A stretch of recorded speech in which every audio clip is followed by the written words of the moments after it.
Straight ahead this morning, 2 Americans infected with Ebola are expected to return to the country, where in Georgia they'll be treated. Plus, the fight to end human trafficking in Florida, how new procedures in emergency rooms may help. And keeping film alive, one Hollywood production company's promise to preserve history.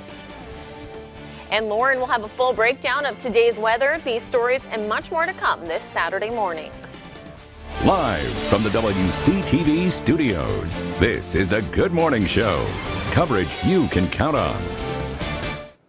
Good morning, everyone. Thanks so much for waking up with us. I'm Natalie Rubino. Time now 8 o'clock. We're going to have more on those stories in just a minute. But first, here's meteorologist Lauren Visson with a check of that weather. Good morning, Lauren.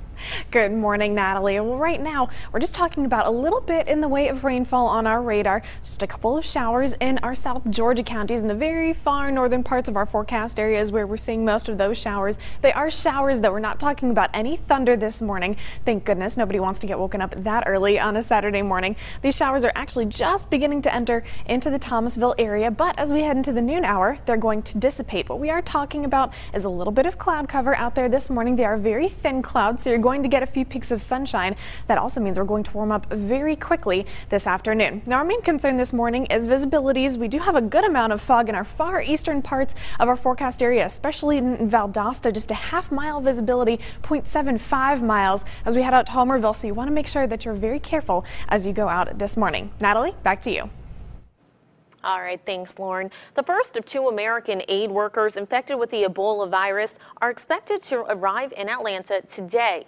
Both were working in Liberia, one of 3 West African countries affected by the worst outbreak of the disease on record. So far, more than half of those who become infected with Ebola have died. CBS's Omar Villafranca has the story from Atlanta. A jet equipped with a medical isolation unit will carry the first of 2 American missionaries infected with Ebola to the U.S. in the coming days. It will then return to Liberia to pick up the other.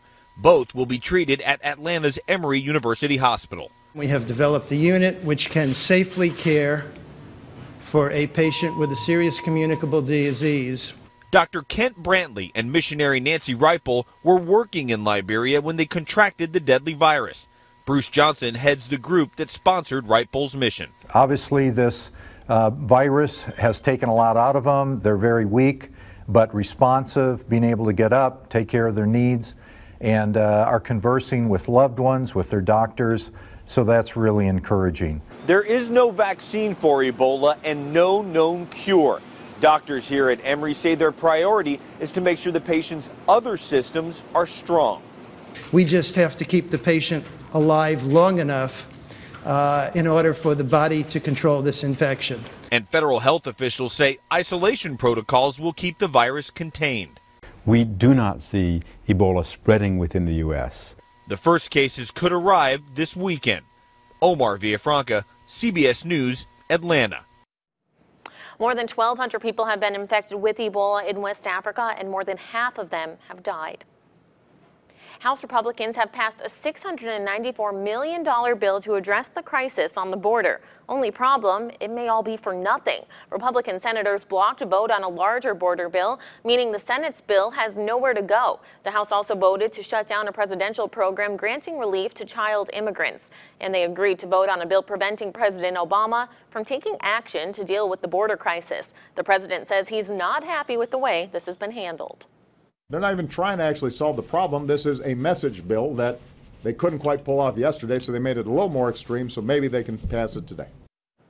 Conservatives blame a 2012 presidential order for creating the border problem. Border agencies have warned that they'll run out of money if legislation isn't passed.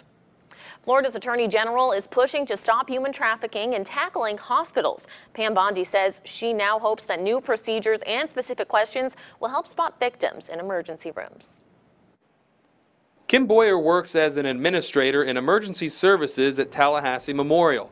She says ER workers are trained to ask a number of questions if they suspect abuse. One of them is, do you feel safe in your relationships or threatened in any way in your relationships? Boyer says sometimes you know when there's abuse or possibly more than what's being said inside the hospital. If you know that someone's right there with them and won't let them talk, we really try, if we have intuition that there's something going on. Florida Attorney General Pam Bondi announced in July a need to train all hospital staff across the state to identify victims of human trafficking. Bondi spoke with doctors in Tallahassee who say they need help. We know we're seeing people come into the ER.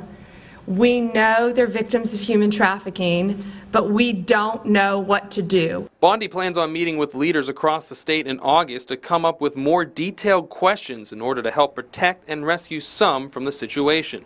As for TMH, it's hoping to add more ammo when helping victims of human trafficking. We're always looking at everything that we do, how we can do better.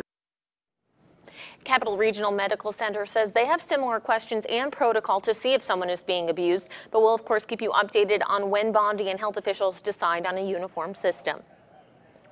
U.S. Attorney General Eric Holder is criticizing Florida for some of its voting laws. Holder wrote in a scathing letter to Governor Rick Scott that he's upset over Florida's repeatedly adding barriers to voting since Scott took office. He cited Scott's decision to make it more difficult for ex-cons to vote once they've served their sentences. He also criticized a 2011 law that cut early voting hours. Scott restored most early voting laws last year, but his office didn't comment on this letter other than to say that it was blatantly political.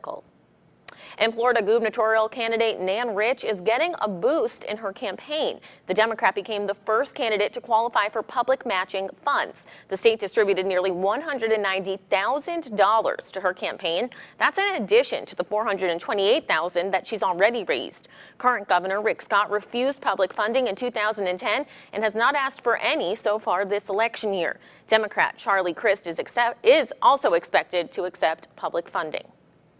The struggling Bond Community Health Center in Tallahassee is receiving some much-needed good news. The clinic earned an endorsement by the Health Resource Service Administration. The endorsement is part of a process for Bond to remain a federally qualified health center. The clinic has been under fire in the past year after it lost out on federal funding. Bond Board Chairman Antonio Jefferson said in a statement that the endorsement is a victory for the clinic and that it will remain open. A happy ending to a terrifying story. A Yorkie named India was reunited with her owner on Friday. The dog was stolen at gunpoint Monday when the owner's brother was taking her for a walk in Hollywood, Florida. Police officers saw the dog collapse into some bushes and took her to an animal hospital. Owner D'Amica Clark says she's just glad that India is back home safe. Recovery and a lot of cuddling. I'm going to try to take off work for another few days and just sit with her.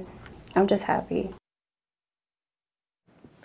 Vets say India suffered some cuts, bruises, and broken teeth, but that she should be okay. Police are still looking for the robber in that incident.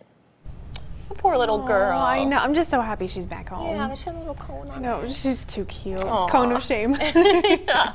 All right, it's time now, 8:08. Coming up, we'll wake you up with our eye-opener trivia questions, see if Lauren's on her A game today. We'll see. And imagine parking your car in the garage and coming back to find it under some weird kind of water. We'll tell you what happened to some folks in Texas. That story and more to come. But Lauren, let's get a look at that weekend forecast.